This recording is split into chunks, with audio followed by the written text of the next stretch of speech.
Welcome to the Fullcaster Podcast, Episode 2. Our guest today is Diego Alvarado. We know him here as a racer in the Cal Speed Sprint Series, but others listening may know him as eSports racer or even a photographer. We'll chat with him about all of that and more in the second part of the show. But first, how about some current events? Derek, what's on the docket for today? I think for today, it'd be a good chance to talk about some eSports going on, some online racing and whatnot that a lot of drivers have gotten into. Given everything that's going on with the coronavirus and whatnot, real life is on a hold, and we've seen a lot of people, drivers and individuals take to the virtual track. So I think that'd be a good jumping point. Yeah, I agree. We're actually filming this thing on March 28th here in the morning. Saturday morning. We just actually got, I think IndyCar's doing their deal today. Last weekend we had, was it IMSA Super Saturday? They had the GT-LM cars. That was pretty badass. That was actually a lot of fun to watch. Yeah. Really cool deal was they had the actual commentators. Yeah. From the a standard IMSA show, and then on Sunday NASCAR did it with they had Mike Joy and Jeff Gordon, and they started it with the Fox music and the whole thing. It was pretty badass. It was pretty cool. It definitely was a sense of normalcy for everyone. Yeah, well, yeah, kind of, right? I mean, and you're getting a chance to, you're almost watching on I mean, I don't watch the races very much. Right. But if you're used to watching it on TV or whatever, and you got a chance to, and God, was it on TV? I don't think so. The Fox I think it was just on the internet, Well, right? I think they're broadcasting it, on the internet, but on the Fox page as well. Okay, but it wasn't on TV. Correct, yeah. Got it. Yeah, it's probably too many cartoons and stuff. Yeah. That's still around. But anyway, so that was pretty damn cool. We actually had we were working on Saturday, and we had the IMSA race.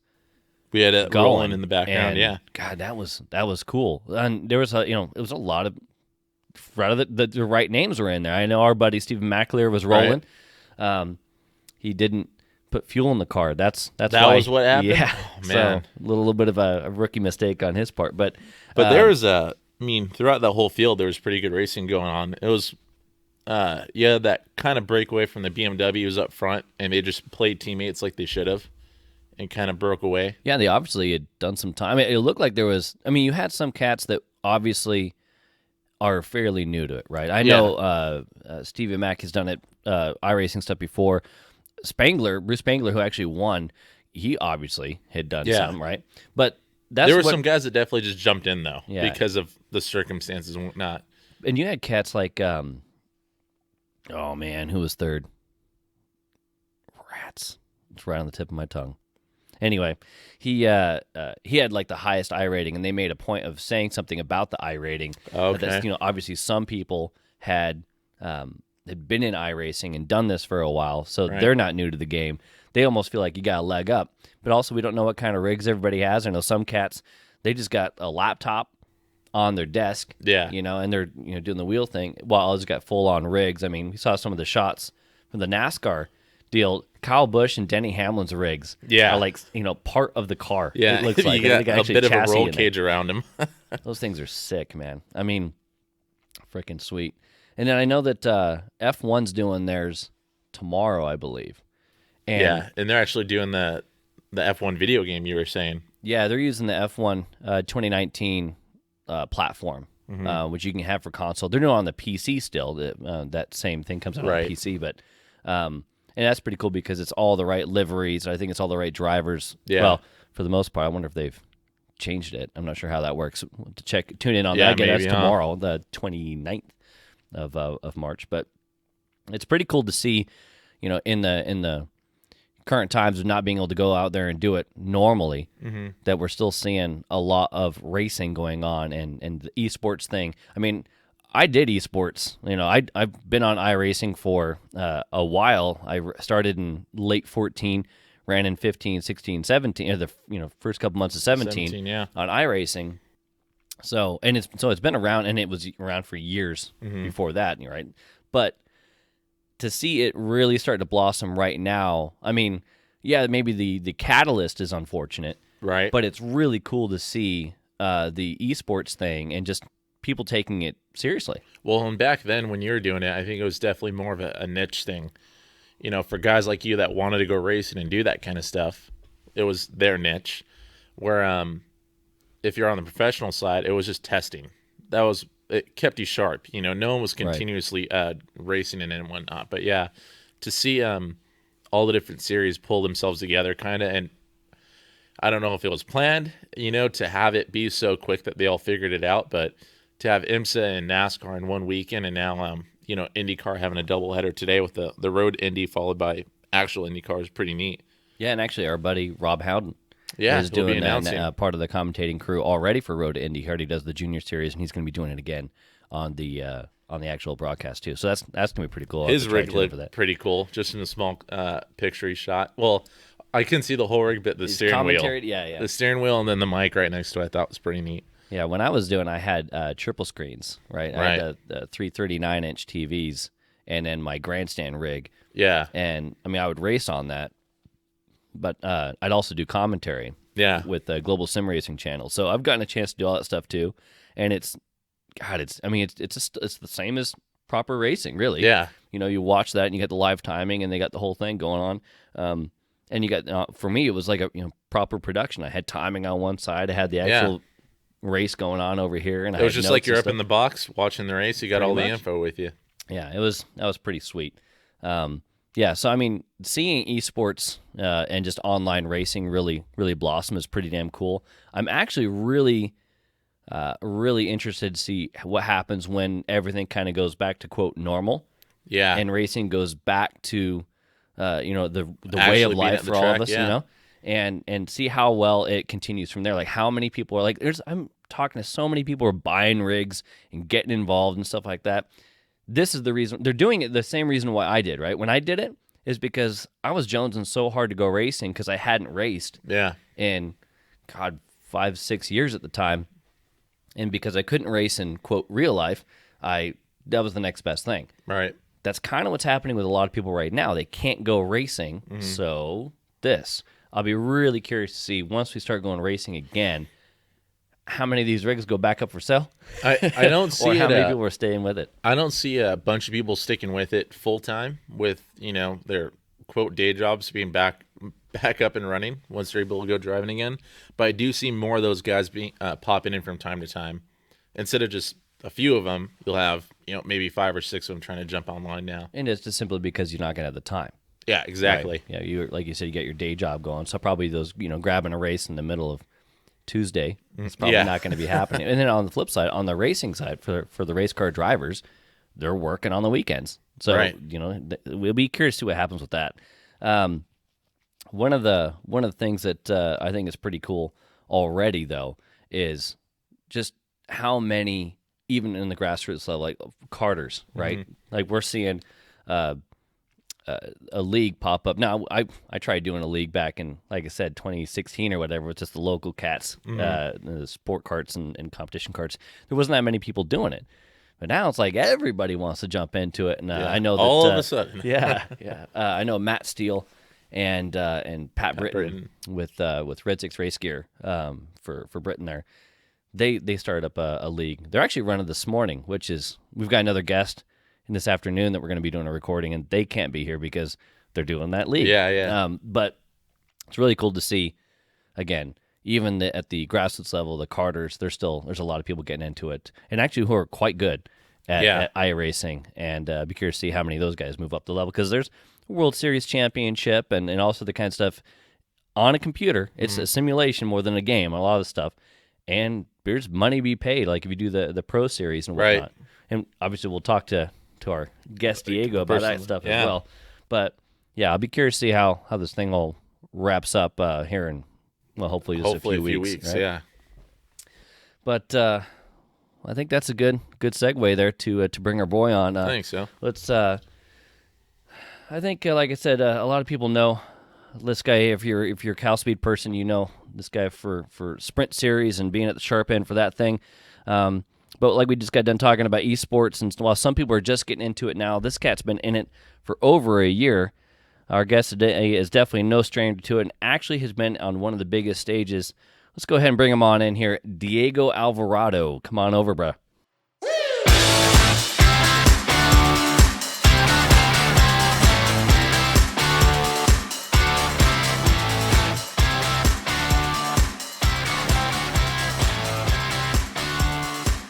Diego Alvarado, thanks for joining us, bro. Yes, sir. Thank you guys for having me on. I'm stoked to be one of the first ones here. Absolutely. Awesome. It we just get done talking about eSports and whatnot, and that's kind of how we open the show.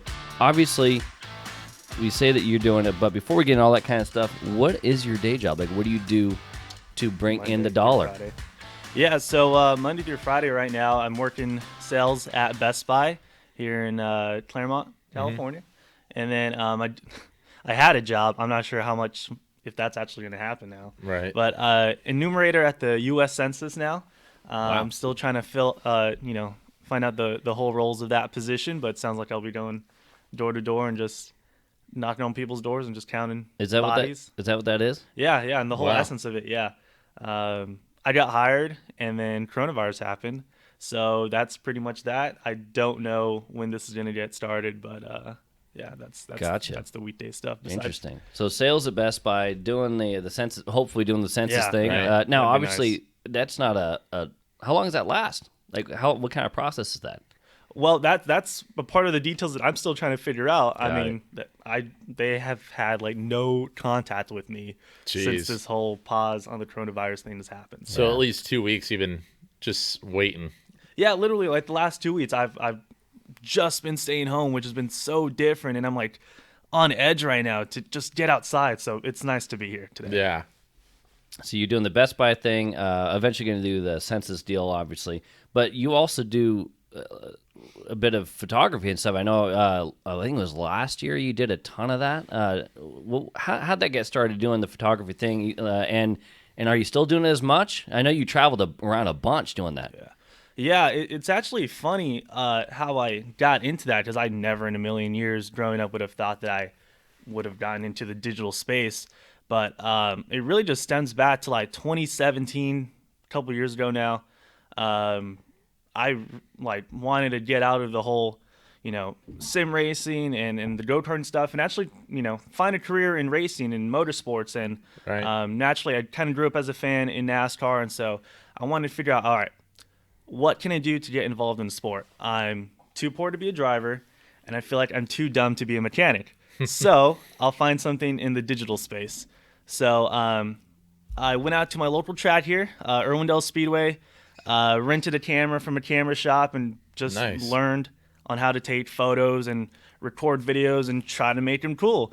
And soon enough, throughout the course of that 2017 season, I initially went out and just volunteered my services to drivers, like, hey, just let me come on out, just pay for my pit band, and I'll try to get some cool stuff of you. And soon enough, through some experiences, I started to get better. They started to like my stuff, and then I'd post on social media and other people would notice. And it went from like me volunteering and reaching out to people to capture their stuff to like there's people lining up in my DMs wanting me to capture their weekends, Right. So it's been a lot of fun of a journey doing that in 2017, going to like Irwindale, Kern County, up and down the West Coast, and then switching from late models to traveling the K&N circuit with Will Rogers, someone that's raced here at Cal Speed before. And in 2017, 2018, following him on his ARCA and K&N tour was really, really cool. And it's really just taken off from there. And now I'm just freelancing for anyone and everyone now, it feels like, in the K&N ARCA garage. I gotta say, it's pretty cool that we all have that one point every driver has where, all right, I think I need to start making money, right? Yeah. But there's some that Mike and I included in this. It's either go make money elsewhere and try to keep racing, or make money and still be in the sport. Yeah. And you were able to find a way to still be active in it, which is pretty neat. And you're not an old guy. Yeah. How old were you when you started the photography thing? 18, and now I'm 22. Okay. So just turned 22. So just turned 22, doing the freelance thing. Like you said, you followed Will Rogers, you said? Yeah. So you follow him in the K&N and the ARCA deal. Yep. That's 17 and 18. Last year, did you stop doing it? Like you said, you're doing the freelance thing. So you're not just attached to one person now. You're kind of doing different events here or there. Yeah. Well, I pretty much from the start, I've kind of always been freelance. Is that I've kind of always been buddies with Will Rogers, and so naturally, like whenever he raced or whenever he got an opportunity to race, he would always be the guy that I would go out and shoot for, capture for. And then naturally just talking through other people in the garage, crew guys, media members, and then drivers, and just showing them my work. They were like, oh, hey, like, can you fit one more in this weekend? You know, blah, blah, blah. And yeah, but like last year, 2019, it was mostly a lot of freelancing because Will didn't really race that much besides a couple of Xfinity stuff. So just freelancing, doing the K&N stuff, again, up and down the schedule, working with like Haley Deegan, Bill McAnally Racing, Jagger Jones, another guy that's raced here before. Yeah. Yeah, so just working with everybody. Well, it's cool that, you know, you're able to work with the young talent, and you're a young talent yourself, you know, on the photography side. So I think it goes hand in hand with the drivers you're around. Yeah, most definitely, because I know I've tried to get some stuff in the Truts and have been fortunate enough to get a couple gigs in the Trut series. But, man, just going up that ladder, like, everybody is so good on the photography side. And there's a lot of guys that have been doing it for such a long time. Like, they already have their connections. They already have their guys, their clients, you know. And, yeah, it's so hard to get into that space. But, man, hopefully sooner than later I can eventually get something in that Cup garage. Well, one of the things that I actually think is pretty cool that you do that I see on it's your buy.diego multimedia deal, that when you post up, you do this what they saw, what I saw thing. I think that's pretty damn cool. So what he'll have on, like, say, the Facebook or Instagram, he'll have this shot, a pro shot, like somebody who was from the garage or whatever, or maybe what the TV saw. Right. Gotcha. And then there'll be, and he actually on one here at Auto Club, I think it was, it's the burnout, I believe, that's happening at the end of the race from the, I believe, TV. I think that was the TV shot. And he kind of zooms in on it, and you can barely see this cat in this straw hat right here. That's awesome. And then it goes what I saw, and he's got this, you know, the same thing's going on in it, and it shows his shot and where he was, and I think that's pretty cool. I think neat. Trying to find that new way or that different way of doing it. I'm not sure if anybody else is doing it, but I thought that was pretty cool. No, yeah, definitely just trying to differentiate yourself, and sometimes in moments like that, I mean, besides the Auto Club shot that you mentioned, the week before I was in Phoenix and I was shooting the ARCA race, and there was a car that crashed right in front of me. I was like, oh my God, I'm definitely on TV. Like, that's the first thing that comes into my mind. Right. So luckily I was able to get the shot as the car's coming towards me at 125 mile an hour. And then, so I got that shot later that night, pulled up the broadcast, screenshotted it, threw it up on social media. Nice. That car's coming at you, and you're like, oh, I'm on TV, but hopefully you remember to do your job too and still get the shot. Right, and that's kind of a photographer 101. Right. I always look at that or think about that. I'm not sure if you guys seen it. It's probably a GIF now, but video. It's a photographer. It's Rally, and he's by a wall, and he's getting a shot, and then the guy loses control, comes right at him, and he like gets the shot, moves out of the way, and it like busts the wall, barely misses him, but he gets the shot. Yep. That's like I've talked to Sean Buer about that. Right. Sean Buer does all the photography for CalSpeed, and he'll be getting that same shot, and he gets pretty close and stuff like that. But every once in a while, he's like, I'm going to move out of the way a little bit more. Yeah. Yeah. Well, he's got some close calls, and we'll get him on the show and talk about it a little bit more. But that's some pretty cool stuff there, Diego. That's definitely photo 101, is that you never take your finger off the shutter button. No matter what's happening, you keep clicking away. Right. Because you don't know. Could be the shot. Exactly. Could be the shot that gets you. So, all right, you're doing all the photography thing. I do want to get into the eSports deal. We'll do that in a little bit. How did you get into, like, what's your first racing memory? Not necessarily karting, but what kind of, lit the fire, got you rolling on the racing gig? I think probably the first memory that comes into mind for me is just really stumbling across racing, flipping through channels on TV, 8 years old, 2006. I wish I knew more of this story, or that I remembered more, but really first thing that pops into my mind is that I was just flipping channels, found this NASCAR race, and I was really intrigued. I was like, what is this? They're cars. They're racing really fast. They're so close to each other. And naturally they're racing at Talladega, high speeds, close quarters. Right. Insane stuff happens there. So I think that being the race that I saw definitely helped me, falling in love with the sport. Good thing it wasn't an Auto Club race. You would have been like, I'm not getting into this. Any snoozer trad. Yeah. But yeah, Talladega definitely helped. And after that, I went on the internet. I was like, what is this? What is this called? Oh, it's called NASCAR, dude. Do they come over here? Sure enough, California Speedway. And I lived in Ontario at the time. So 10, 15-minute drive, bookmarked the following race in my calendar, begged my parents to get some tickets, and sure enough, we came the following year in '07 to the race, cool. and ever since then, like, I've been hooked. I mean, it's so different to be there there in person at the live event as opposed to on TV. You get such a whole new appreciation, and that's one thing that I preach for. A lot of my school friends, naturally, growing up in California, there's not a lot of racing fans. There's not a lot of motorsport fans. Right.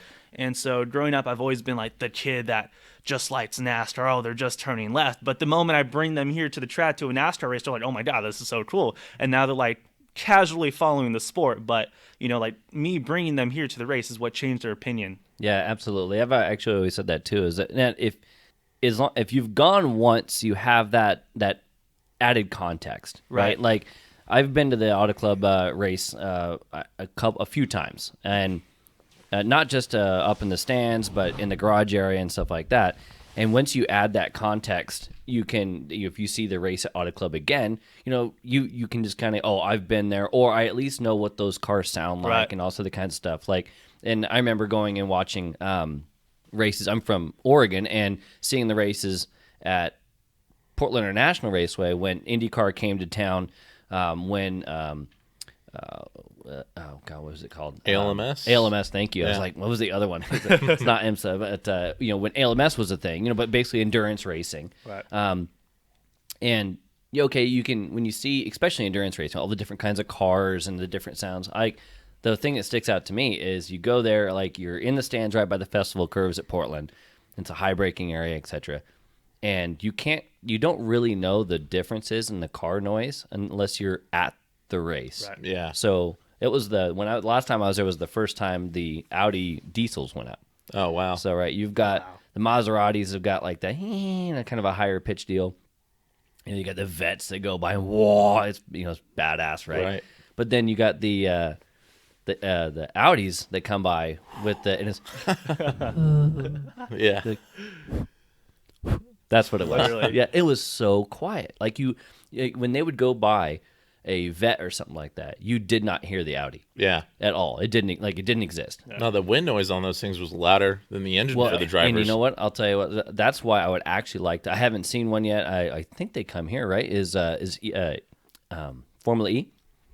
They used to, but they removed that date a couple years ago. Gotcha. Unfortunately. Okay. Yeah. So I mean, I'd like to check that out just to, like, is it really that quiet? Yeah. Well, no. All you hear is the tires. Actually, when I saw it at the Long Beach Grand Prix, they had music playing during the race. Yes. They had music. That's what I was going to say. And speakers set up around the grandstands, and they were just playing like techno music because you can't hear the cars. Wow. There was still like a little, almost sounded like a spool wind up, and they got on the gas and whatnot. They sounded kind of neat.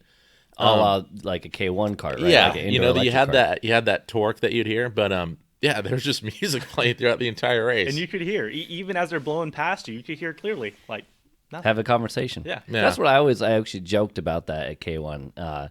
That I never thought it was right that you could be racing and have a conversation with the guy you're racing at the same time. Even while racing. Yeah, that's what I mean. Exactly. You're pulled up next to him. If you didn't have helmets on, I was like, hey, how's it going? Speaking of K1, that's how you got started, actually, behind the wheel, isn't it? Yeah. K1 Speed 2014. I mean, naturally, growing up as a fan, you kind of want to figure out how to actually get involved. Yeah. And it seemed like naturally the first step was just to go to a local go-kart track. I'd been to like a Boomers or like a Fiesta Village that isn't that far away from here, but K1 is like pretty much the beginner entry level. That's where it's at for a kid growing up, is that K1 Speed stuff. Mm-hmm. So that's where I went to. Went here in Ontario, California. Did a couple of arrive and drives before doing their GP league.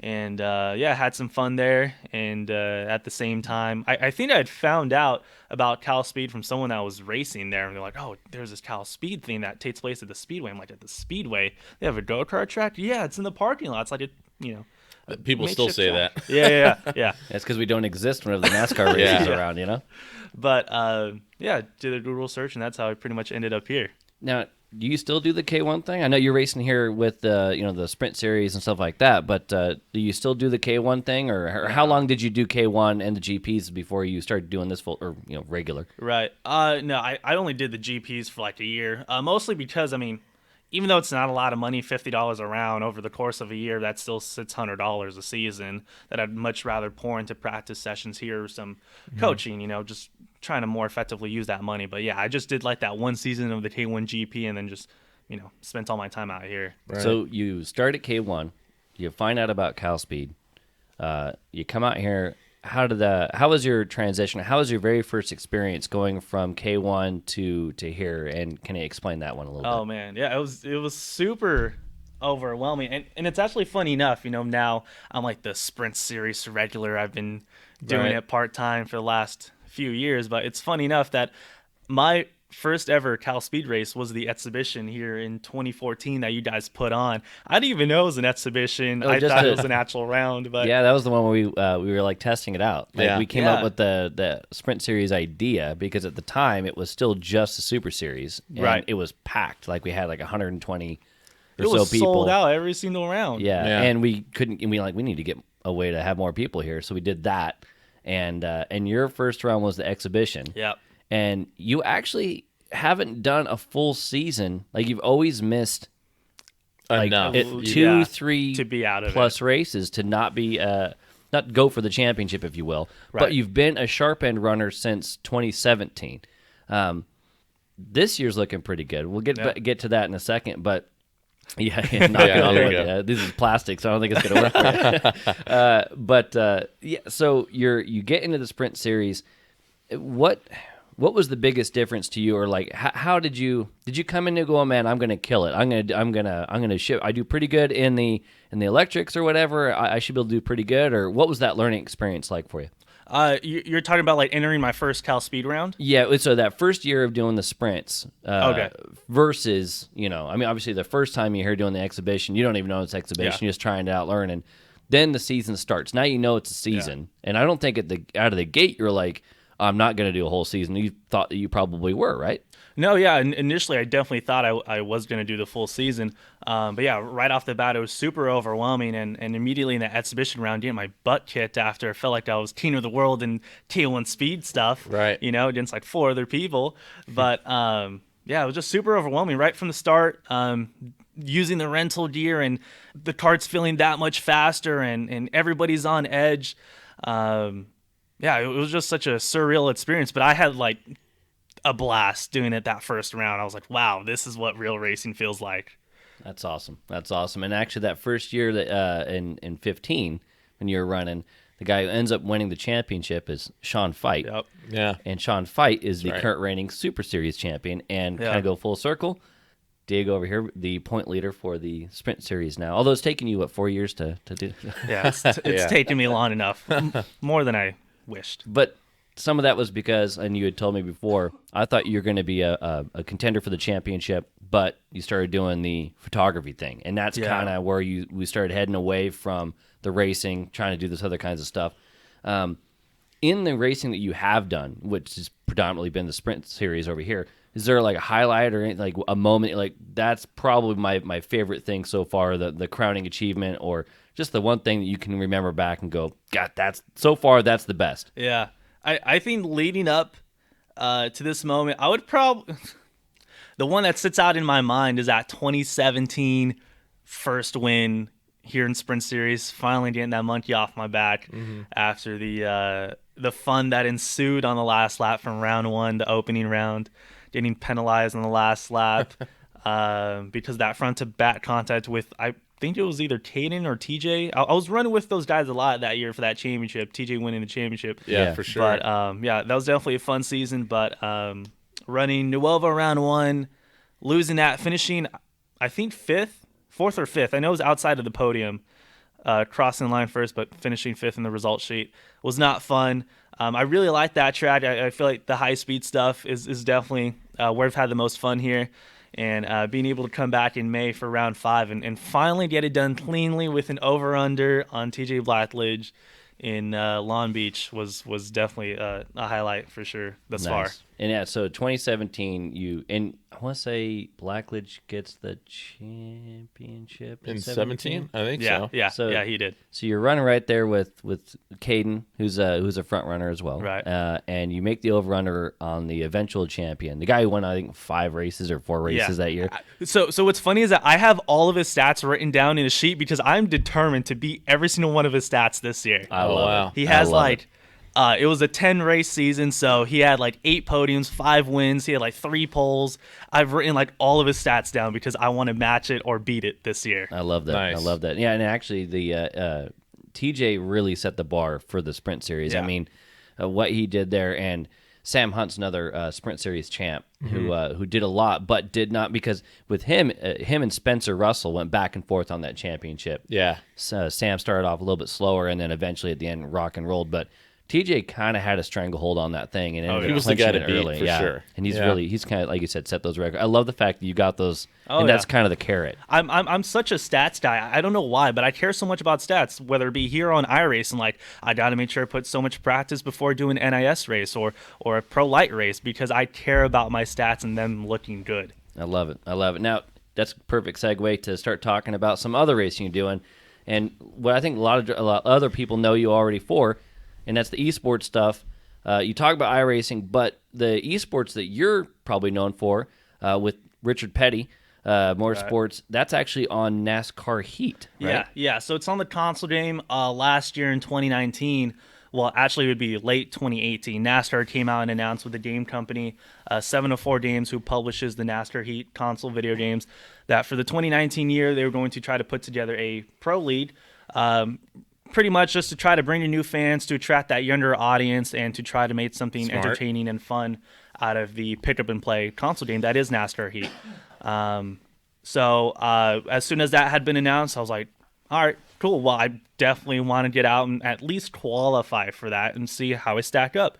Had you actually done some like were you already in the game? Like, did you already run it, or like, no, I need to go I need to figure out how to play this game now? No, literally that announcement is what made me go out, buy a PlayStation, Oh, and nice. buy a copy of NASCAR Heat Wow. 3. So you weren't already this NASCAR Heat phenomenon already. And so you went from, all right, I should probably get into this, to getting on a team. Now, yeah, keep rolling on it. How does that happen? No, yeah. So leading up to that, I've pretty much been on iRacing kind of on and off. I didn't really spend too much time into it, but iRacing was pretty much where I got my, sim racing fits or my racing fits. So as soon as that had been announced, like I said, I went out to the store, bought the console, bought the game, and spent the next 40 days of their qualifying period. It was such a unique qualifying period because they had set it up for 40 days in a row. It would be a different series at a different track, and the goal would be to do as many races as you can, win as many races as you can, set fast laps, and try to get on their leaderboards was the goal. And the top 50, or not top 50, it was top 50, because they have it set into 2 separate consoles, top 50 from Xbox, top 50 from PlayStation, Okay. Gotcha. for a top 100 in total. So that was the goal at the end of 40 days, try to end up in that top 50, and then you go into their preliminary rounds, which is where the teams would come on in and watch these private live streams and see how we race, what our personalities are like, and just to really see what we can do on the virtual track. So after that, we spent 4 weeks doing 4 races, and it was 28 from those 50 that would ultimately get selected. And fortunately enough, I went picked number 6 by Richard Petty Motorsports, and at the end of the deal, ended up driving for them last year in the pro league. That's pretty cool. That's awesome. So you went from, you basically, I got through thousands of people who were trying to make it into these leaderboards, and obviously you put the time in, right? You were able to get to the top 50. Yeah. And then after that, it was these different things where you actually go out there and not only show what you can do on the track, but also off the course. Yeah. And like, do we want, like you said, personality, stuff like that. And you're now on Richard Petty Motorsports. How does that first season go? And what's that experience like? Is it still all from the quote comfort of your home, or like how does all that work? Yeah. So for the first season, the first round was at Charlotte, at the Charlotte Motor Speedway. The teams, they had all flown everybody out to Charlotte. We had done like a full media day where we went to NASCAR Productions, went through like a gauntlet from actual media members on here's how you represent yourself, here's how you grow your brand, here's what you want to post, here's what you don't want to post. And then they did some media stuff for the production shows to where we just take photos, video stuff. So you were treated like actual like real life actual racers. drivers, yeah. Going through the motions of it, for yeah, sure. It was the coolest thing in the world because as a kid, like you always kind of want to be a driver and to be treated as a driver, even if it's virtual, was just the coolest thing in the world. And then so we went out there. They had our opening round, which was at the virtual Charlotte Motor Speedway, live at Charlotte Motor Speedway. Was so cool. Coca-Cola 600. We're racing the morning of the actual NASCAR race. Oh wow! They built a whole stage in the fan zone, and the cool thing was that obviously everybody had their own friends and family there, but there was actually like legit people watching our main event take place on that stage. And then after that, finished fourth, went on out to the grid, met Bubba, met Richard Petty. Wow. Got to sit on the pit bots and go up to the suite. It was just the coolest experience ever. Like they really treated us nicely, which was so cool. That's awesome. So the very first race you do in front of all these people and on this kind of stage, it's like, hey, congratulations, you got this eSports thing. Now go and do it in front of all these people. Yeah. And you get fourth. How'd the rest of this? Is that the only race where you were at the race doing it, or was the rest of the stuff back home? And beyond that, how did the rest of the season go? Yeah, so it was a 12-race championship season. First one was in Charlotte, round 2 through 11 were from the comfort of our home. So racing here where I live here in Chino Hills. And then the season finale, they took us back out to Charlotte, and we raced in the NASCAR Hall of Fame. They built like another similar stage, and it was again broadcasted on Twitch and Facebook. And the champion was crowned there. But what makes that last round so memorable is that there was so many business people and execs and other people within the industry that were here to visit and kind of meet with us and see what this was really about, because they were legitimately interested in sponsoring and partnering with us because they felt like it was definitely something that could help them grow their brand. So how'd you end up in the championship? So about that, what was definitely very unique, because you have the NASCAR heat stuff, and then you have the iRacing Drivers World Championship, which NASCAR also has an eSports league on. They really wanted to differentiate the two championships. So what they did for the NASCAR heat stuff, it wasn't a drivers championship, it was a team championship. So what it was 14 teams in the league. Each team had 2 drivers to make up a total 28 driver count. So I was racing on eSports. I had a teammate on PlayStation, and pretty much how the championship would go was that they would add up both of our finishing positions, and that's where we would be at. So it really placed on emphasis on us getting along with our teammate, being able to build on those virtual car setups, and the both of us really working well and finishing well in order to be in that championship hunt. Yeah, sure. So you had, it was 14 on course at a time? Yeah. So it was only 14 at a time. So technically there would be 2 races. The eSports race would go first, and then PlayStation, and then the next week they would switch, and so forth, vice versa. But at the end of it all, we ended up finishing 13th out of the 14 cars in the championship. Man. So it was definitely a rough first half of the season. We raced on the NASCAR Heat 3 video game, and then once we got into the playoffs, the new edition NASCAR Heat 4 had came out. So we switched over to that game, and man, the new driving physics just really suited me, and they had improved the driving mechanics on a wheel, which is what I like to race on as opposed to a controller. And so, man, it was like a day and night switch. We went from running about 8th to 11th every single race to running top 5 and contending for a win. And at the championship race, which had taken place at Charlotte, but in the video game we were at Phoenix, I was leading on the last lap and unfortunately blew a tire and ended up losing the race. Get out of here. Yeah. Last corner. Stupid virtual. Yeah.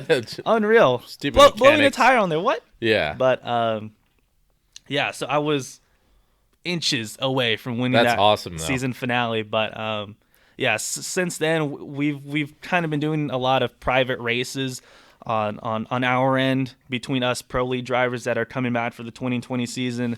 And dude, I have the highest of confidence right now going into this season that we're going to do really, really well. So you end up, it's a tough year for the team, tough year for you, but it started out sharp and it ended almost with a win.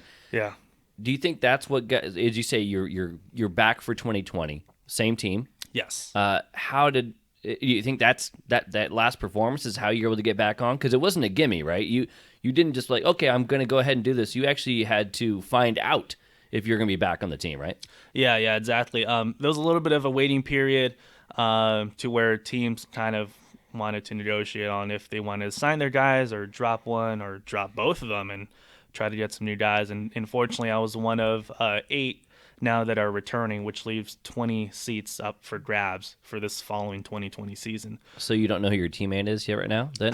At the moment, no, I do not. However, as we're sitting here, we have essentially until April 1st, so only a handful of days until my team has to decide on who they want to pick. And for the last 3 weeks now, 704 Games, the publisher, they've been hosting some so they've kind of gone back through the gauntlet of trying to decide like who's going to be in the pro league stuff. So right now they're in like their preliminary stages. So right now there's 50 guys that are trying to race for 20 seats essentially. Gotcha. So I've had my eye on a couple guys, reached out to a couple guys. So I'm really looking forward to 2020. And it sounds like you're already digging you're on the NASCAR Heat 4, which suits you obviously. Right. And like you said, you got all this confidence, and now the stage is even bigger than it was last year because of where we're at right now. So April 1st, they have to have all the teams. When would the first race be for you guys? So the first race is going to be on it's May. It's normally around like Memorial Day weekend. I don't know what the exact day is, but it's going to be around that weekend. It was supposed to be a live event. That doesn't look like it's going to happen anymore, unfortunately. But that's when our season kicks off. I kind of wish it was a little bit earlier so that way we could ride this wave like what iRacing's doing. Yeah. Of where like real sports is canceled and eSports is the only sport. Get some momentum going for it. Yeah, exactly. But we'll see until then. So season starts up in May, and luckily for this year they've kind of reworked the schedule because in 2019 we would race bi-weekly. So we essentially had 2 races a month.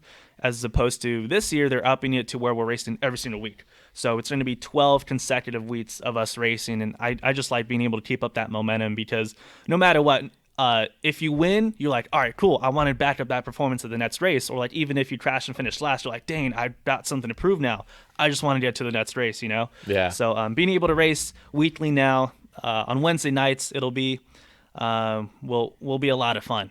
It'll definitely be a lot of long hours consecutively within those weeks trying to build on these virtual setups and getting our car as low to the ground and as planted as much as possible, but it'll definitely be a lot of fun. How much tuning can you do on that game? I haven't been on a console game in a long time, but I know on iRacing there's a ton, and setup is huge. Yeah, it sounds like it's the same gig on NASCAR Heat. Yeah, it's just as much as it is on iRacing. I mean, you can mess with your springs, your shots, tire pressures, the wedge, I mean, everything, your camber, casters, every little thing makes a difference. And initially, it's what was so overwhelming about trying to learn these virtual car setups is that you make one change to the car, and all of a sudden you've just thrown off like 7 other things. And so now you're just trying to find the balance and being able to get the car rotated, being able to get it down to the ground without, getting too sealed off, and you're losing speed, And so even in console game like NASCAR Heat, like it still matters, and that's what separates all of us apart is how well we can build that setup. So besides being a driver, like you also have to be the engineer because you have to know what you're working on. Yeah, for sure. And that's awesome. I love that. What track are you looking forward to? So unfortunately, we don't know what the schedule is this year, but I've liked the super speedways. I feel like I'm one of the best right now in the league as far as being able to really hook up with someone in the game without turning them or hitting them in the wrong spot, and being able to mirror drive and just block them at the last lap if that's what it comes down to. But that and the 1.5 miles I have a lot of fun on, so that's definitely the two categories I think they'll be the strongest at. And you almost won on Phoenix. Yeah. So sounds like you got a pretty good repertoire there. Yeah. If that's back on the schedule, hopefully it is. Hopefully we can actually go and get it done. I was totally caught off by surprise because leading up to the race, I was not the fastest. I qualified like 8th or 9th out of the 14, but just to be able to pick them off one by one, I was saving my tires the most out of everybody. And at the end, we almost had it done. Man, that totally reminds me of when I was doing the iRacing thing. I raced what was at the time was called Pacific Majors. Oh. Now it's just called the Major Series. It's actually one of the biggest series on iRacing, private leagues. And my first win, I won twice in 2015, and my first one was the Coke 600, and Nice. it was full distance races. Woo. Every single race was 100%. Every single race is 100%. Yeah, and the Coke 600. You're in the seat for over 4 hours, right? I mean, I think the race itself was almost 4 hours, but you get the prelims and whatever. But to your point, I was actually maybe the third fastest, but I got involved in an incident early and had to, come back from it, whatever. But to your point about saving tires, that's what I knew I had a good long run car, Right. And in practice, I didn't have anything for the top two. Well, the top two ended up crashing out. There you go. And I feel like, okay, I got the car if I can get there. And on the last restart, I'm hanging out in like 5th for a while, and I start tracking them down, and I am making a pass for the lead, coming to the white, and I ended up winning. No way. The last lap of the Coke 600. That was That's awesome. It was freaking sweet. And then to your point too about going to a track where you're kind of surprised, my other win was at Darlington. Wow. And that's a tough one. And I absolutely hated the place. Yep. And then kind of talked to Mark Connell, buddy of mine, and obviously had done well out here at Cal Speed. And he's not an iRacer or anything like that. He's actually didn't get along with the game very well. Oh. Story time. But he sent me this thing, and it was I think it was Ricky Rudd, who had gone around in real it was Ricky Craven, Ricky Craven, who went around with David Pearson in real life, and it was a article, and it was basically Ricky Craven talking about how he hated the place as well. Right. He hated the place and goes out there with Dave Pearson, and Pearson kind of talks to him, was like, you gotta look at it as a challenge. You gotta change your mindset. Think about things differently. And I kind of took that to heart, went and changed my thought process, and I went from absolutely hating Darlington to loving that place. Man. And ended up, not the fastest, had some things go my way, played the caution game, stayed out. Was able to, it's not that long of a course, put some people down a lot, but did have to fight people off at the very end. And it was a blast. So to have those two things, I totally know what you mean on both ends. Yeah. And it definitely helps when you win as far as liking the place, I think. Oh, yeah. You can go from, screw this place to, no, I really look forward to going back to that place. It's one of my favorites now, top 5.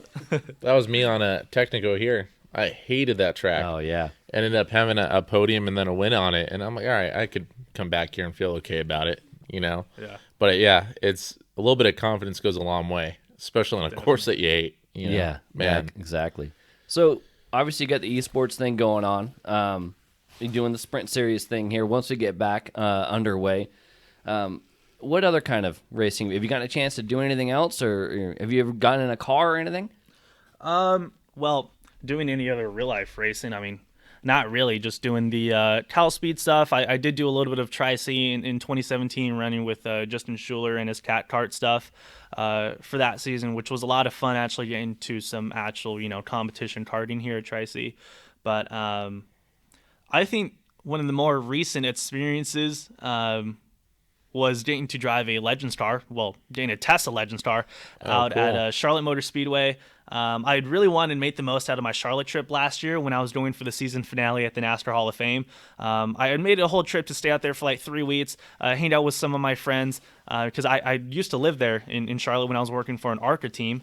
And so just getting caught up with some of my buddies out there, going to a couple races, shooting, and like the cherry on top was, hey, I want to be able to finally drive a Legends car, because I feel like that was one of the next steps outside of karting, as far as the oval stuff goes, is getting into a Legends car. Well, and you'd actually gotten a chance to see those at Irwindale here too.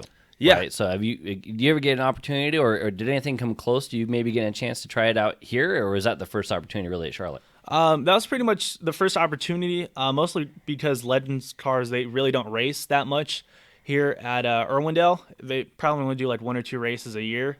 Oh, wow. I thought they did more in that. No, yeah. If anything, they race more at like Kern County. But for West Coast, like the big one is the Las Vegas Bull Ring for Legends cars. That's where they do a lot of Legends racing over there on the oval and the road course. But it just kind of came together. I'm good buddies with a guy that owns a Legends team over there. Super, super competitive in the summer showdown or shootout. I think that's what it's called there. And I was fortunate enough to going out there at the Charlotte Motor Speedway 5th mile that they have outside of the Speedway, and spent about 6 hours just ripping laps in his car. So you did the one that was outside of the Speedway. You didn't do the pavement deal where you go on the front stretch. Yeah. No. I wish, because that would have been cool to say I drove on Charlotte Motor Speedway, but no, it was on the 5th mile outside. It's super unique. I don't know how recently they paved it, but they just repaved it, and it's got like all these funky bumps, and going into turn 1, like there's this really odd dip, and you feel like you're dropping like a story and a half entering turn 1.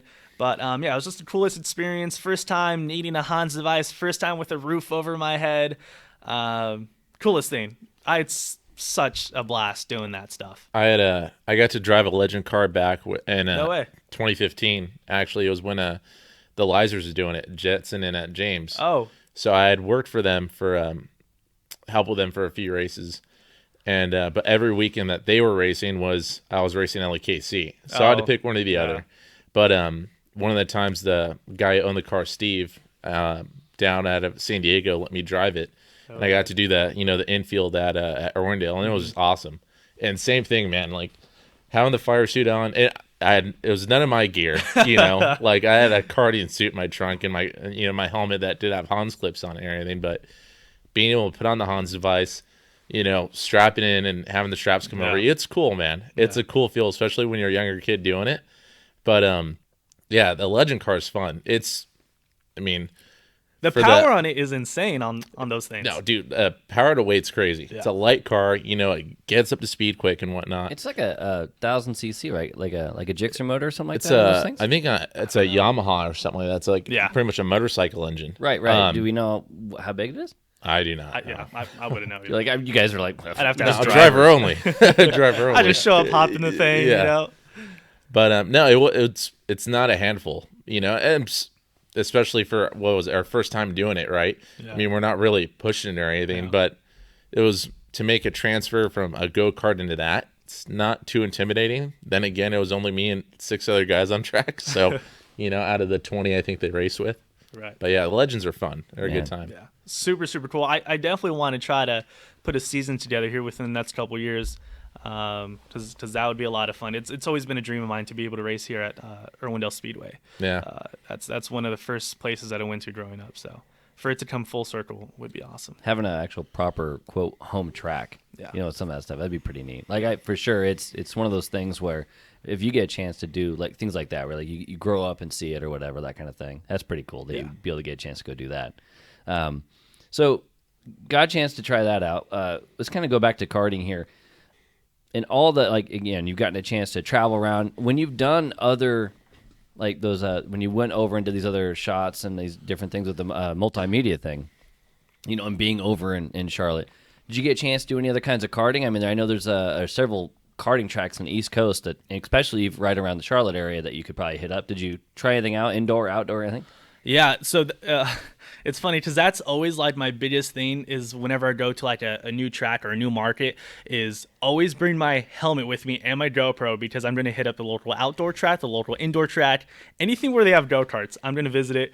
And going out to Charlotte, they have VLK, which I did one of their monthly lead races. Love VLK. Yeah. Love that place. I forget his name, but I was talking to some guys over there who run their lead stuff, and they totally said that they knew who you guys were. I wish I remember their names so I can name drop them. Yeah, you could definitely name drop a few people. No, the VLK has it used to happen every year, but now it's every once in a while. They have the 24 hours of VLK, or 24 hours of Charlotte. Right. and it's literally a 24-hour race in the indoor karting. Dude, it looks like so much fun, man. Yeah, I want to try to do that next time they throw that out. Is that like the biggest indoor race like in the world? Because I've never heard of an indoor race longer than like 2 hours. Oh yeah, no, it's not the biggest one in the world. Like actually in Europe, there is a ton. Of sport karting races, indoor and outdoor. Like the arrive and drive racing in Europe is actually like how we see competition karting out here. Like it's super competitive and it's legit. Yeah, it's awesome out there. I actually got a chance to go over there and run the at the time it was called the Indoor Karting World Championship. Okay. It's now the Kart World Championship. Okay. I've done that a few times, but it's huge over there. Is that the thing like Diego Morales did recently? Yeah. Okay. Yeah. So and some of the cats from around here have gone over and done that deal. That's awesome. But actually, it was actually at VOK. The Kart World Championship was at VOK. I want to say last year. I think it was last year. Yeah. Anyway, VOK, owned by Fred Ogrim Okay. and managed by Hans Sonesson. Okay. And those guys have been doing it for a long time. I got a chance to race with them a bunch while I'm over there. I've done that race, that 24-hour race. Wow. Several times. Several times. I've come close several times. It's kind of my unicorn. Yeah, I'd say it is for you. It cuts me deep. Cortisone. So how do they do that event? As far as like you sleeping there, I mean, you like roll out some blow-up mattresses and you just hang out there? Exactly. So basically, they'll have like a sleep room. Like it's a pretty. I mean, for an indoor track, it's big. Yeah, it's big. It's and they've actually expanded on it since the early days. And anyway, they've got this whole section where they actually have a bar and grill in there. Now I haven't been there in a while, and I know that Fred and Co have done a lot to it. They got like bowling alleys now. They expanded it, like laser tag or something like that. Anyway, I'll go for laser tag. Screw the 24. When we went there, they had just opened up their restaurant deal. Yeah. So in that area was where like the teams could be, and like anywhere where you don't want to spend a bunch of time in the actual track area just because the sound can start to reverberate a little bit and whatnot, and the fumes start to get to you and whatnot. But crazy. There's other areas where they actually have a massage room and a sleep room where it's like full quiet, and you can just go in there. And then there's like another dark room where you can kind of sleep. Okay. But that is one of the toughest things is when you're going 100% and you go try to crash out and you've been sleeping for 3 hours, and when the person on your team wakes you up like, hey, it's your turn, I'm like, I just fell asleep. Like that's what it feels like because you're just exhausted. Right. But so it's nonstop. You have driver changes. They got stints. That's so cool. It goes from 8 a.m. on Saturday to 8 a.m. on Sunday. That is insane. That's a bucket list item. That's definitely something I want to do. It's awesome. But yeah, sorry to steal that. The VOK, awesome indoor track if you go there. Victory Lane Karting. Yeah, definitely the most fun I've had there out of the other indoor kart tracks. But then also you have GoPro Motorplex. I'm sure you guys have been there. I haven't. No. Did you get to go? I had the opportunity when we went for the last 24-hour deal, but no. My teammates went with Cameron, Jocelyn, Casey Cook, Darren Mercer. TA Law. Yeah, they all went there. They all went. I don't know if Darren would. Well, anyway. You guys had like a whole Cal Speed team? We had two teams. We had a staff team, people that worked here, which at the time was TA, Cameron, Casey Cook, and myself. Else on the team? Patrick Britton was also on that team. Wow. Those guys went to GoPro. We had a bit of a miscommunication. And so they went to GoPro to go play and have a good time. I totally missed it. I want to also walk the track and stuff like that. So because I'm a different dude when I go to that track because it's a like I said, unicorn. But anyway, the rest of us, which was myself, Brian Armbrust, Ryan Curtin. We had Nick Johnston on that team. Oh wow. Okay. Oh man. I can't, man, I'm having a couple hard time. guys. I ran on both teams. Oh wow, the double. And we ended up going straight to the track. So anyway, no, I did not go. I could go a long time on VLK 24-hour stories, but awesome. I did not get a chance to drive. I want to hear more of those off podcast for sure. Oh yeah, actually, I might even talk about it later with Cameron. Yeah. Oh, there you go. Yeah. He was there, and he's got some good stories too. But so you went to GoPro anyway. That's what we're saying. But that track looks pretty cool. Yeah, nice facility. GoPro is such a sick facility, and I didn't know until recently, or I guess my last visit that I was there, that is like a copy and paste of like old French European track. I don't Oh, know I if you didn't guys know that have either. known about that. No. Yeah, but there was like a dying track that a lot of F1 drivers had like grown up racing at, and it was getting demolished. They're closing it down, and when Justin Martin, I think it's like Michael McDowell's business partner who built this facility, they had wanted to replicate that track. And what's really cool is that they took off some of the original curbing from that track, and that's what they use as a podium at the facility. Oh, so wow. it's I had it's no such idea a about that. fun track, Yeah. high speed, some banked corners, and like everyone within the NASCAR industry is there. Like any given day of the week, like you can run into Jimmy Johnson or William Byron or some media member. I've seen Everybody's that just they there. do a lot of charity races with the drivers there and whatnot, and it's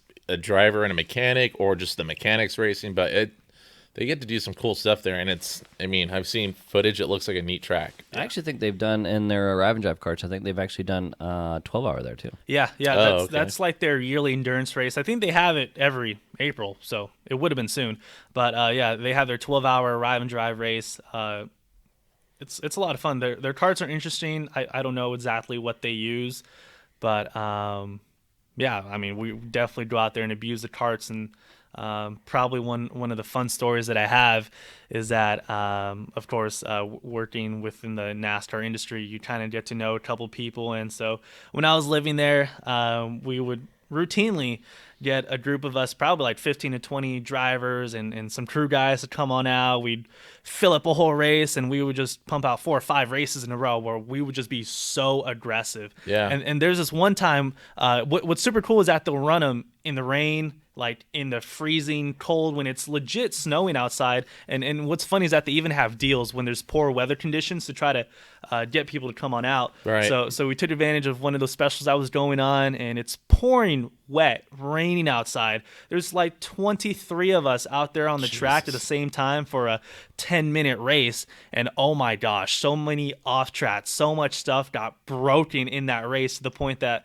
a couple of us had gotten banned for like a couple months. And there's no runoff; it's just grass. Yeah, So it's you just could have grass and mud. So Stuck. when you go off track, like mud everywhere. I was wearing white shoes, probably a bad idea, but let's just say at the end of the race they were not white anymore. That's exactly the way it was at Pacific Grand Prix. PGP Motorsports Park that I used to manage before I came down here, is we would run as well in the wet. That's so cool. We had Burrell carts. Actually, they worked a lot better than what we have here because they didn't have full wraparound guards. Okay. And the track itself had a lot of grip in it, built in because it was in Washington.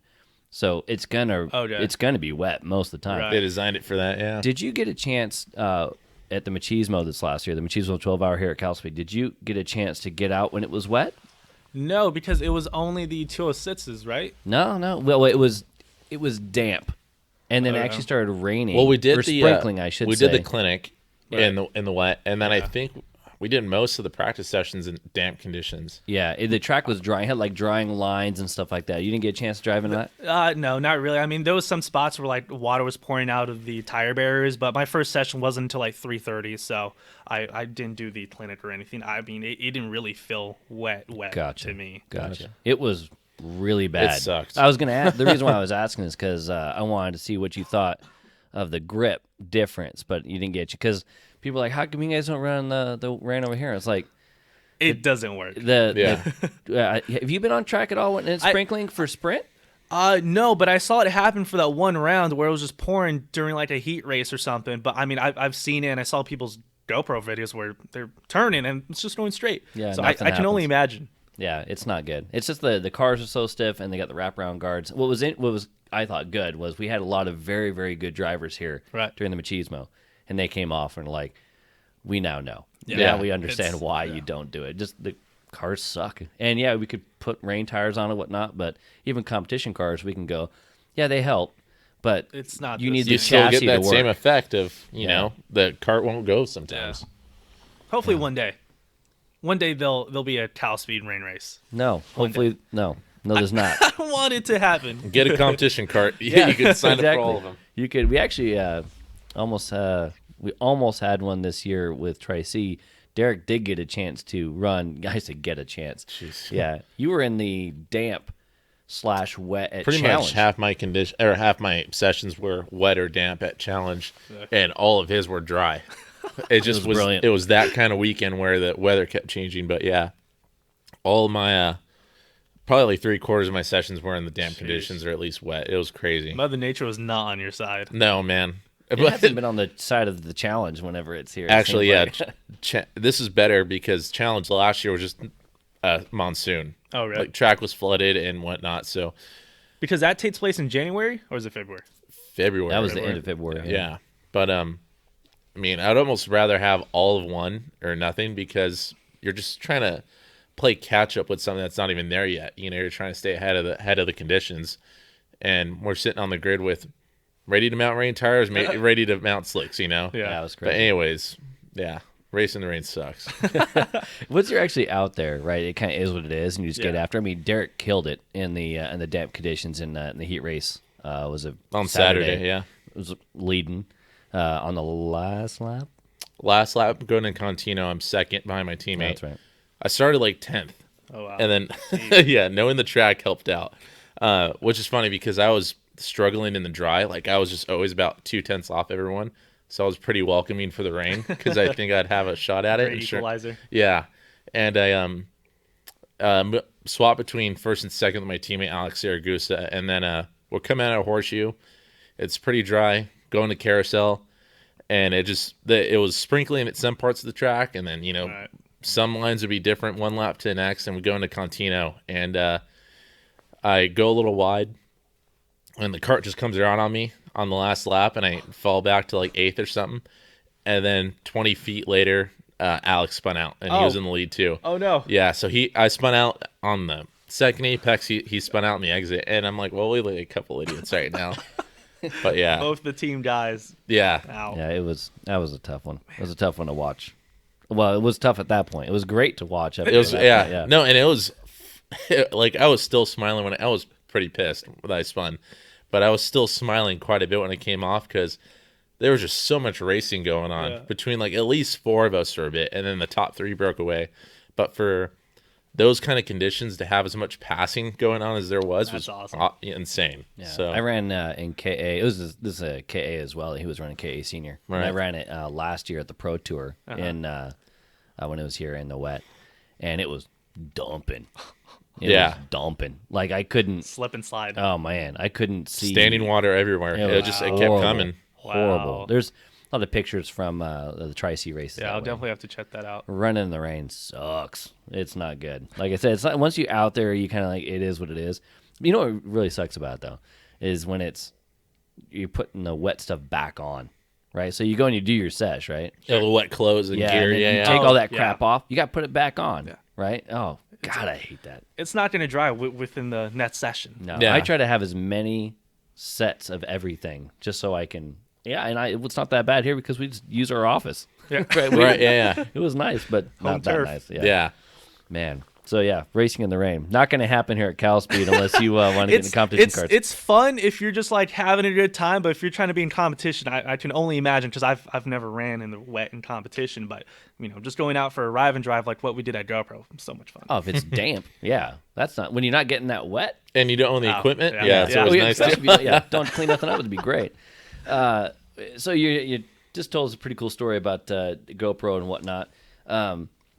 Any other kind of like just fun moments here, like either at Cal Speed or Derek or I or whatnot? I know I've gotten a chance to run. I think both of us have gotten a chance to run with you, like on a practice day and stuff like that. Yeah, definitely for sure. Over the years, just coming in on a weekday or leading up to a sprint series race. Normally, like a lot of the FTR guys, full throttle racing, we like to call ourselves, guys will set up a day to come on out leading up to a sprint series race just to get some on track time. So I'll come on out with like Ivan or Nate or somebody. You guys are way better than your sister team, the half throttle. Oh, nice. No, nothing on that one. That was all right. It was okay. knee slapper. Sam Hunt, Spencer Russell, that whole team. Yeah, that's the half throttle. Exactly. That's hilarious. That's a fun bunch of guys. Sister team. The full throttle Let me guys. tell him that. That's funny.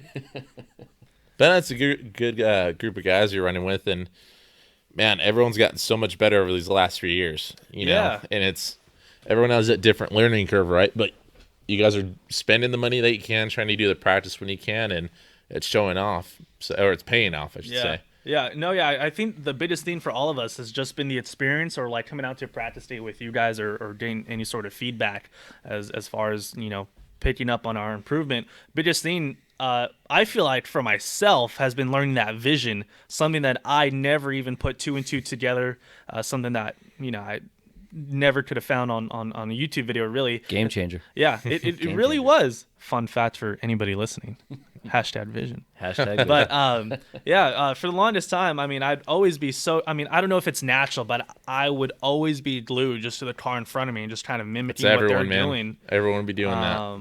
Yeah, and it's bad because if they're checking up or whatever, then you tend to respond to that and do the same thing. When in reality, if you're just looking at that next corner, you're able to race the track as opposed to racing your competitors. And I feel like that's the biggest game changer there. I think that's probably gonna help you out the rest of the year. I mean, the start of the sprint season's gone over pretty well, right? You had a second in the opener and a second in the second one. That was the second one that was kind of gifted you. Right? Or was it the first one? No, it was the second one. When Vlad spun out. I thought it was the second one. That's the second one, right? Yeah, it was the second one. You were in third. Like, you pretty much had third, but... Yeah. Woohoo! Yeah, it's, Vlad kind of going off course a little bit. Yep. Coming back up, I was like, oh, he's coming up. Yep. You were able to get that thing done, so you had a pair of seconds, but then what happened in round 3? What did happen round 3? Gosh, Diego? Everything happened in round 3. That's what happened. Apparently, I'm a little tongue in cheek on my part. Nice. Apparently, I just need to calm down a little bit. Sometimes I just get too into the moment. I'm like, I got to get every single spot that I can, because I feel like the first few years in Cal Speed, my biggest learning curve has been trying to race against the other people and learning how to pass efficiently.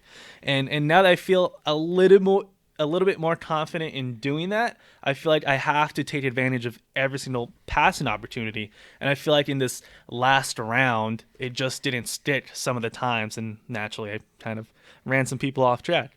But naturally. Yeah. That's what happens. But I went back. Physics. Freaking gravity. But I went back, watched GoPro footage, and I've really studied what happened. Because that's something I always like to do. Speaking of the stat stuff, I always like to look at footage leading up to a race. I'm so huge on just rewatching the tips and tricks videos and like the onboard videos, or like even during the in between practice sessions or leading up to a practice session on Sprint Series day. I'll just keep rewatching it on my phone, looking at where you're looking at, trying to listen to your gas and brake points. But just rewatching that footage from round 3, I've kind of nitpicked on what I could have done differently to try to calm down, or where I could have just waited a little bit and passed them in a different corner. So I feel like that's definitely going to help me leading into the rest of these races once we get back into the season. Right. Now, of all the tracks that we go to, is there, I should say all the track configurations, because obviously the Sprint Series is all at Cal Speed, but is there any particular track that you like versus one you don't like? We kind of talked about not liking a track or whatever. Right. It's kind of hard to pick one right now since the reconfiguration, because I only did one race last year in 2019, and then we've done the 3 this year. I think thus far I'd probably go with like the Grande course. Clockwise, counterclockwise don't matter. I don't know why. I just tend to be faster there for the few races that I've done on this new reconfiguration. But I'm definitely looking forward to getting the rest of the season underway, because there's definitely some other courses I want to try out with the new up section and whatnot. Oh, that's right. And you probably have. You said you like Nuovo. We are Nuovo not too. High speed stuff. We're not on Nuovo anymore. We're going to be on Nuotivo. Okay. But you haven't been through the new Nuovo corner though. No, I don't. So how was that different now? Basically, the hairpin for Grande moved. It moved west. to the right, so it extended. It moved out more, 30 feet longer. Okay, so from Scandi to the apex, right? So that's what I was like, kind of shy. It's west, but there it is. Never southwest, technically. West southwest. But anyway, so it's longer. So that kind of early turn in that we would have for Nuovo, it's now a little bit later. It actually didn't change a bunch as far as the line is concerned. You just don't feel like maybe you have as much room on the outside. Sure. So you haven't done that, but then it goes from that to the Monaco hairpin from through silk and whatnot. Through silk, and then the Monaco hairpin from the Sportivo layout. What I think is really cool is because it's really high speed and hard braking. I love that. Yeah, I think it's way more lot fun. more passing. Yeah. So Sportivo already has a good amount of passing going from that corner to Monaco as well. Yeah, I mean, you still get you're a fan of the high speed stuff. You still get that high speed corner. Yeah. Now you're just gonna have a slower corner right to go after along with it. Yeah. Yeah, and then stop. obviously exactly, and then actually going through Horseshoe slowly. Yeah. So the only time we actually go fast through Horseshoe is what we just did with the Grande. the Grande layout. And that was the last time we ran for the Arrive and Drive stuff. Was actually the beginning of March. That was the last time that was. Feels ages ago. It does, doesn't it? Especially when you're cooped up at home. I mean, I don't know what you guys are doing now, but We're both at home. okay. I was gonna say for these last few days, last few weeks, we've just been cooped up at home. I'm like, man, these days are going by so long. I was just talking to a couple people about that. It's like it hasn't been that long, really. Yeah. And it seems like ages. Yeah. It's craziness. It's craziness. I mean, the people that aren't affected by this, I'm sorry, because you didn't have much going on before this pandemic, it sounds like. Yeah. Really? The people who are not affected, you're like, well, they're like, I could stay home and Nice. I'm fine. I'm like, nah, man. No, forget that. Need to get some fresh air. All because someone wanted to eat some bat soup. Here we are. Bat So there's the Chick-fil-A billboards. It's a cows painting "Eat more chicken." I don't know if it's real or not, but there was one this morning I saw. It said "Eat less bats." I was like, Jesus Christ! Good golly. That's funny. I was like, I hope Chick-fil-A put that out because that'd be awesome. Man. Well, Diego, we appreciate you hanging out with us here, bud. Yeah, good times. Is there a way for we were talking about the eSports thing before I let you go here? A couple things I'd like to get from you. Is there a way that other people can watch these races? Are they broadcasting the eSports races, the NASCAR heat races? Yeah, so they're all broadcasted through social media, Twitch, Facebook, Twitter. On NASCAR Heat is their handle, or straight up the NASCAR page. They will put a simulcast. I'm not sure. I think that's what it is. Yeah. But yeah, they'll put up the same live stream. So just anything NASCAR related. There'll be a bunch of promotion going on their end and as well on my end as we lead up to the season. So yeah, that's pretty looking sweet. forward to that. And the only other thing I really want to make sure is if it's maybe throw a couple of dollars in your pocket here. What if someone wants to get Multimedia Diego out there to get some shots? How do they do that? Yeah, biggest thing is just reaching out to me on Instagram. That's like my biggest platform right now. It's just @by.diego. You can check out a lot of my photos that I do there for the NASCAR and open wheel stuff. I'll do anything in between, and I'm just now reaching out to do like portrait stuff and weddings and family photos. So I'm really trying to learn different stuff besides motorsports to try to get me some more work because, I mean, as we all know, like being able to race on the weekends and also work in motorsports, like they typically happen at the same time. So I'm trying to fill out my calendar with more so stuff that's smart. Weekday. Yeah. Derek, you can get your glamour shots going there. Nice. Those headshots. Yeah. Yeah. Paint me like your French girl. Oh, let's do that. Oh, well, man, we appreciate it. Thanks for hanging out with us. And, I guess that'll do it for episode 2. Yeah. Woo, Good time hanging out.